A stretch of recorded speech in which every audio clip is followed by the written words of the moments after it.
Ibu, mari rekaman sini. Kepada hadirin yang hadir, para undangan, puji syukur kepada Tuhan Yang Maha Kuasa, berkat rahmat dan kasih-Nya. Saat ini kita bisa bersama-sama di tempat ini dalam satu rangkaian kegiatan, yaitu peringatan Hari Pahlawan dan Festival Seni dan Budaya Bantik. Untuk itu saya sebagai Ketua Panitia mengucapkan selamat datang kepada. Untuk selanjutnya sebetulnya nilai tertinggi juga ada pada Kampung Bantik Buha, tapi berdasarkan kualifikasi pertandingan, Kampung Bantik Buha didiskualifikasi karena tidak memenuhi kriteria pertandingan, sehingga juara 2 jatuh kepada Banua Bengkol.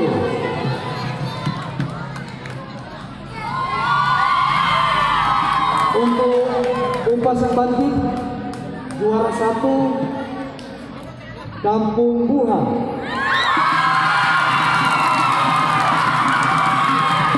Juara 2 Kampung Bengkol, dan juara 3 Kampung Bantik Kalawaan B. Untuk vokal grup juara 1 Buha. Jadi perlombaan ini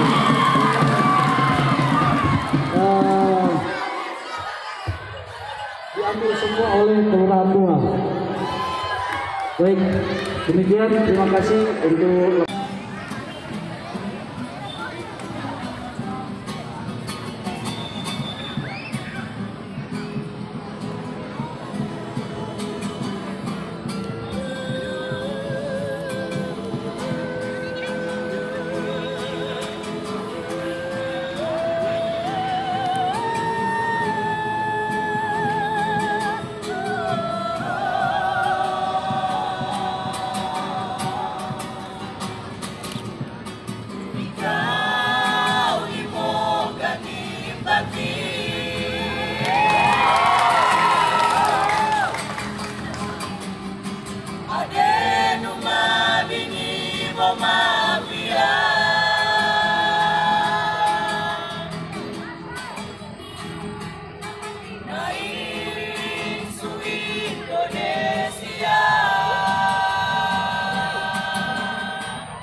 Shalom. Wassalamualaikum warahmatullahi wabarakatuh. Sebagai umat yang percaya, pertama kita tentu memanjatkan puji syukur kehadirat Tuhan yang Maha Kuasa karena pimpinan, bimbingan, penyertaannya, dan diberkatilah kita orang semua di sini. Yang terhormat Bapak Gubernur Sulawesi Utara yang diwakili oleh Bapak Ferry sebagai Kepala Dinas Kebudayaan Provinsi, kalau saya sendiri diusulkan. Kepada yang terhormat Panglima Kodam 13 Merdeka yang diwakili oleh Bapak Letnan Kolonel TNI Angkatan Darat Bapak Edi-Yanto, yang terhormat Bapak Wali Kota yang diwakili oleh Pak Wakil Wali Kota Pak Ishak Swalang yang kebetulan berdomisili di Malalayang, jadi sudah menyatu dengan masyarakat Batik di Malalayang. Ini terima kasih sekali. Dan Pak Pendeta yang sudah menolong dalam doa. Sekali lagi puji syukur kehadirat Tuhan. Bahwa seluruh Republik Indonesia ada 181 yang telah dikukuhkan sebagai pahlawan nasional, dan ditambah lagi pada tahun ini 4, jadi menjadi 185 yang telah dikukuhkan sebagai pahlawan nasional. Dan bersyukur kita di Sulawesi Utara bahwa ada 10 yang berasal dari Sulawesi Utara. Kita harus aplaus ini dengan semangat juang. Shalom. Assalamualaikum warahmatullahi wabarakatuh. Sebelum saya membawakan sambutan, mari disambut salam perjuangan kita. Merdeka! Merdeka! Yang saya hormati mewakili Gubernur Sulawesi Utara, Bapak Kadis Kebudayaan Provinsi Sulawesi Utara, Bapak Ferry Sanian Esos MAP, yang mewakili Pangdam 13 Merdeka, Kepala Agendam 13 Merdeka, Bapak Letkol PAJ Febrianto, anggota DPRD Kota Manado yang terhormat Ibu Yait Sumilat, yang saya hormati keluarga besar pahlawan nasional Robert Walter Mungisidi yang hadir, Bapak Letkol Purnawirawan Roni Mungisidi, Ibu Mari Mungisidi, Bapak Roni Mungisidi, dan seluruh handai taulan pahlawan nasional yang hadir di tempat ini. Yang saya hormati dan banggakan kawan saya Ketua Panitia Bung Erik Mungisidi. Bung Erik tadinya nak duduk, cuma masih penyesuaian karena dapat kesempatan yang paling pertama kali. Yang saya hormati seluruh sesepuh, senior, orang tua, om, tante-tante, keluarga besar suku Batik yang ada di Kota Manado, yang ada di Minanga Malalayang, yang dari Buha, dari Bengkol, dan dari kampung-kampung Batik yang tersebar di tanah Minahasa termasuk di Kota Manado. Pada kesempatan ini sungguh sangat berbahagia saya mewakili pemerintah Kota Manado, Bapak Wali Kota, Bapak Andriango, dan seluruh jajaran menyampaikan apresiasi yang setinggi-tingginya atas terselenggaranya Festival Seni Budaya Bantik tahun 2021 ini. Tentu festival budaya ini selain melestarikan budaya adat istiadat suku Batik yang ada di Kota Manado dan Sulawesi Utara, tentu bukan kebetulan kita juga merayakan Hari Pahlawan tanggal 10 November 2021 ini. Juga bukan kebetulan tanggal 10 November ini kita kenal sebagai hari tanggal di mana pahlawan nasional Robert Walter Mungisidi dimakamkan di Makassar. Tentu dalam sejarah ini tadi Om Roni sudah menyampaikan bahwa orang semua sebagai generasi penerus yang masih ada tentu harus menghayati, mengilhami, dan tentu mewarisi semangat pahlawan nasional Robert Walter Mungisidi. Saudara-saudara sekalian, tentu jangan sekali-kali melupakan sejarah bahwa pahlawan nasional Robert Walter Mungisidi adalah putra daerah Sulawesi Utara, adalah anak dari suku Batik yang menjadi seorang guru, seorang pengajar di tanah Makassar. Berarti dia adalah seorang guru yang mengajar suku lain yang bukan suku Bantik ataupun suku Minahasa. Kemudian dia berjuang mempertahankan kemerdekaan Indonesia bukan di tanah kelahirannya, bukan di tanah asalnya. Itulah NKRI, itulah Indonesia yang sebenarnya. Ini kita sampaikan, orang libatkan semua 11 desa anak suku Bantik melalui seni budaya untuk melestarikan seni budaya Bantik, sehingga tidak ada yang tertinggal di Geladak. Kita sama-sama membangun seni budaya, kita lestarikan seni budaya, termasuk seni budaya Bantik. Ada catatan, seni budaya Bantik seninya bergeser pada seni pertunjukan. Ucapkan selamat datang juga kepada Ketua KONI dan Ketua KNPI.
Tadi mereka memanjatkan doa dan mereka mengajak bersatu untuk seluruh Bantik bersatu untuk mengangkat adat istiadat Bantik sehingga akan muncul mutiara-mutiara Bantik. Artinya mutiara itu mungkin yang dimaksudkan itu adalah generasi muda Bantik yang akan muncul berprestasi di bidang manapun. Dan tadi sudah disampaikan bahwa kayu dondo itu sudah besar. Kesempatan ini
Warga masyarakat adat Bantik semua benua se-Sulawesi Utara menyampaikan banyak-banyak terima kasih. Yang pertama kepada Bapak Kepala Dinas Kebudayaan Provinsi Sulawesi Utara yang mewakili Bapak Gubernur Provinsi Sulawesi Utara yang pada tahun ini telah memberikan kesempatan kepada kami untuk melaksanakan peringatan Hari Pahlawan dan Festival Seni Budaya Bantik tahun 2021. Kami menyampaikan banyak-banyak terima kasih kepada Bapak Pangdam yang di saat ini telah diwakili, tetapi juga kami menyampaikan banyak-banyak terima kasih kepada Bapak Wakil Wali Kota Manado yang telah memberikan saran lewat sambutan mewakili undangan tadi, dan kami juga menyampaikan banyak-banyak terima kasih kepada Bapak Wakil Ketua BKS AUA Kota Manado, Bapak Pendeta Jeffrey Umbo yang telah mendoakan kita semua. Saya tak lupa menyampaikan banyak-banyak terima kasih atas nama masyarakat bahkan panitia pelaksana kepada yang terhormat anggota Dewan Kota Manado, Ibu Insinyur Jane Sumilat yang telah nyata dan jelas sangat mendukung, mendopang, bahkan mendoakan kita semua. Saya menyampaikan banyak-banyak terima kasih. Kami pada saat ini telah saya informasikan mengundang sebetulnya seluruh keluarga pahlawan nasional di Sulawesi Utara lewat Ikatan Keluarga Pahlawan Nasional Sulawesi Utara, dan tidak mengapa yang ada pada saat ini kami mengucap syukur dan kami sampaikan banyak-banyak terima kasih untuk keluarga pahlawan nasional yang ada pada saat ini. Saya menyampaikan banyak terima kasih kepada Bapak Camat, tetapi juga saya menyampaikan banyak-banyak terima kasih untuk kami Ketua KNPI Sulawesi Utara meluangkan waktu bersama dengan orang semua 11 benua Bantik se-Sulawesi. Informasi hadiah langsung ditransfer ke rekening. Oke, izin Mbak, 3, 2, diberikan oleh Provinsi Sulawesi Utara, ya, dengan syarat harus memasukkan nomor rekening saat ini juga. Terima kasih. Diserahkan oleh Wakil Wali Kota Teladan Dunia, Dua Dr. Richard Sualan. Juara 1 lomba upasa dengan total 5 juta rupiah. Los Depan Batia. KNPI Provinsi Sulawesi Utara dan Ketua KONI Manado dan juga Ketua Umum Panitia Kategorisasi kedua Sinode Gemeng Bapak Ali